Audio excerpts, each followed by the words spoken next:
अस्सलाम वालेकुम dear students, my dear friend, welcome to my YouTube channel के mathematics. My name is Mohammad Kamran Khan. आज के लेक्चर में हम mechanics chapter number 7 kinematics question number 4 solve करेंगे। तो क्या कहता है, find the tangential and normal component of acceleration. आपने एक्सेलरेशन का टेंजेंशियल कंपोनेंट निकालना है और नॉर्मल कंपोनेंट निकालना है of a point describing the ellipse. एक पॉइंट है जो इलिप्स को डिस्क्राइब किया, यानी उसकी मूवमेंट जो है वो इलिप्स के अलोंग है, ठीक है, विद यूनिफॉर्म स्पीड v के साथ, और उसकी जो स्पीड है वो यूनिफॉर्म स्पीड v के साथ मूव कर रहा है।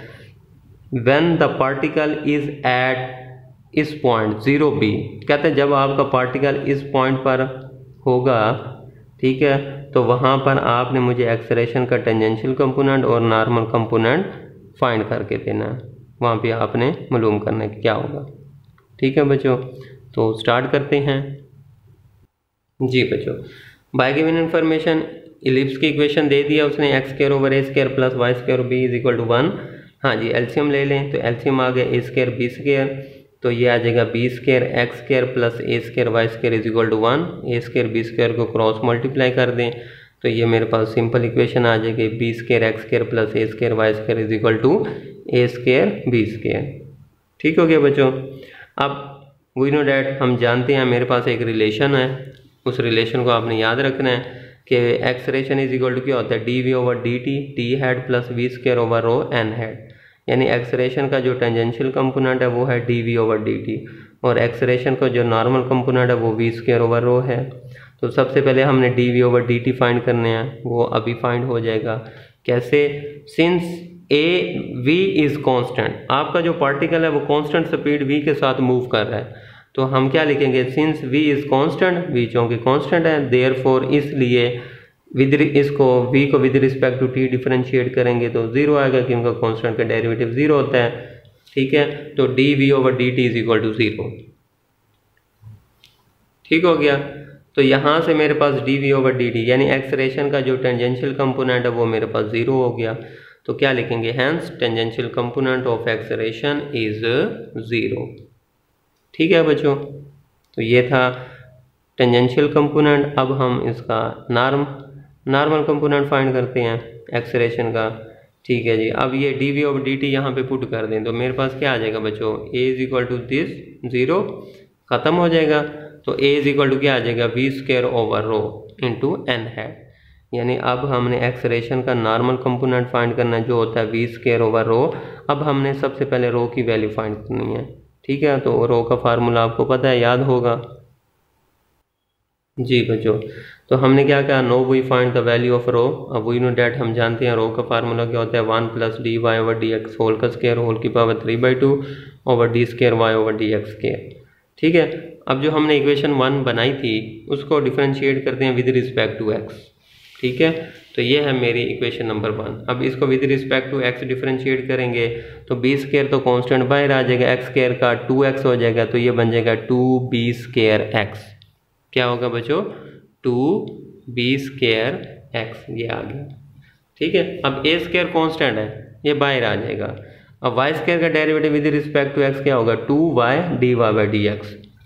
ठीक है, तो ये आ जाएगा 2y dy by d x. A square तो कांस्टेंट बाहर आ जाएगा, अब ए स्क्वायर बी स्क्वायर कांस्टेंट है, उसका डेरिवेटिव 0 हो जाएगा।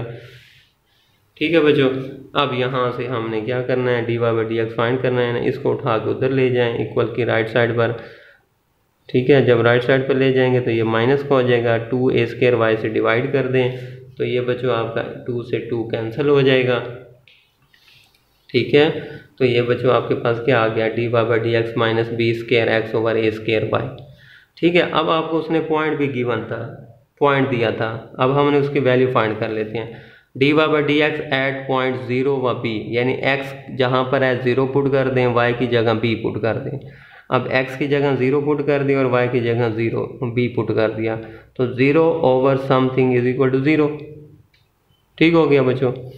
ठीक है, अब हमने क्या करना है, अगेन डिफरेंशिएट करना है, क्योंकि रो फाइंड करने के लिए मुझे सेकंड डेरिवेटिव भी चाहिए। तो ये है बच्चों आपका फर्स्ट डेरिवेटिव, इसको अगेन डिफरेंशिएट करेंगे तो minus b square over a square, ये तो कांस्टेंट है, ये तो बाहर आ जाएंगे। बाकी हमने डेरिवेटिव लेना होगा विद रिस्पेक्ट टू एक्स, किस फंक्शन का, एक्स ओवर वाई का। तो उसके लिए मुझे क्वोशंट रूल लगाना पड़ेगा। ठीक है, now d square y over d x square को लिख सकता हूँ, यानी कि derivative with respect to x लें किसका, d y by d x का। तो मेरे पास ये आता है, तो d y by d x की वैल्यू ये है। ठीक है बच्चों, अब इसमें से जो कांस्टेंट है वो तो बाहर निकालें, minus b square over a square constant बाहर आ जाएगा। ठीक है, तो डेरिवेटिव किसका आ जाएगा, इसका डेरिवेटिव आ जाएगा एक्स ओवर वाई का। अब यहाँ पर हमने क्वोशंट रूल लगाना है जी बच्चों। अब ये आ जाएगा minus b square over a square बाहर आ जाएगा। अब यहाँ पर क्वोशंट रूल लगाएं, वो क्या होता है, नीचे वाले का स्केयर, नीचे वाला वैसे ही डेरिवेटिव ऊपर वाले का, तो x का डेरिवेटिव 1 हो जाएगा, माइनस ऊपर वाला वैसे ही यानी x वैसे डेरिवेटिव नीचे वाले का, तो ये बन जाएगा d y over d x. ठीक है, तो ये मेरे पास आ गया d square y over d x square. अब हमने वैल्यू पुट करनी है, यानी पॉइंट पर d square y over d x square at point 0 b पर, यानी जहाँ पर x है 0 पुट कर दें और y की जगह b, तो ये आ जाएगा minus b square over a square. हाँ जी, y की जगह b आ जाएगा, माइनस x की जगह क्या आ जाएगा बच्चों, 0। तो 0 जिससे भी मल्टीप्लाई करोगा सारा 0 हो जाएगा, आगे इसमें सॉल्व करने की ज़रूरत ही नहीं है। ओवर y स्केयर है तो y की जगह b, तो ये बन जाएगा b का स्केयर। ठीक हो गया बच्चों, चलें जी। अब ये b स्केयर से ये b स्केयर कट हो गया, तो ये मेरे पास क्या आ जाएगा, मेरे पास वैल्यू आ गई minus b minus 0 b over a का स्केयर। जी बच्चों, अब ये इक्वेशन 3 में इनकी वैल्यू पुट कर दें, d y by d x की वैल्यू 0 आई है और डी स्केयर वाई और डी एक्स स्केयर की वैल्यू आ गई है minus b square minus b over a square. तो यहाँ पे पुट कर दें तो क्या लिखेंगे, इक्वेशन 3 बिकम्स, हाँ जी वो क्या आ गया, rho is equal to 1 plus d y by d x वो 0 है, 0 का स्केयर होल की power 3/2 over d square y over d x square की जगह मेरे पास क्या आ गया, माइनस बी ओवर ए का स्केयर। ठीक है बच्चों, तो रो की वैल्यू क्या आ गई मेरे पास, 1 प्लस 0 पावर 3/2, तो ऊपर तो 1 ही आ जाएगा, 1 over minus b over a का स्केयर, तो ये ए स्केयर ऊपर चला जाएगा, तो रो इज इक्वल टू क्या आ जाएगा, माइनस ए स्केयर ओवर बी। ठीक है, अब रेडियस ऑफ कर्वेचर आपका माइनस में नहीं होता, आप नेगेटिव साइन को निगलेक्ट कर दें। ठीक है, तो ये आ जाएगा rho is equal to a square over b. ठीक है, यहाँ पर आप क्या करें, निगलेक्टिंग नेगेटिव साइन।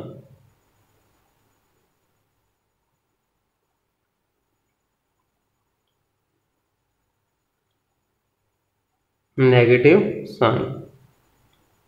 ठीक है बच्चों, तो मेरे पास रो की वैल्यू आ गई ए स्केयर ओवर बी, तो इक्वेशन 2 बिकम्स,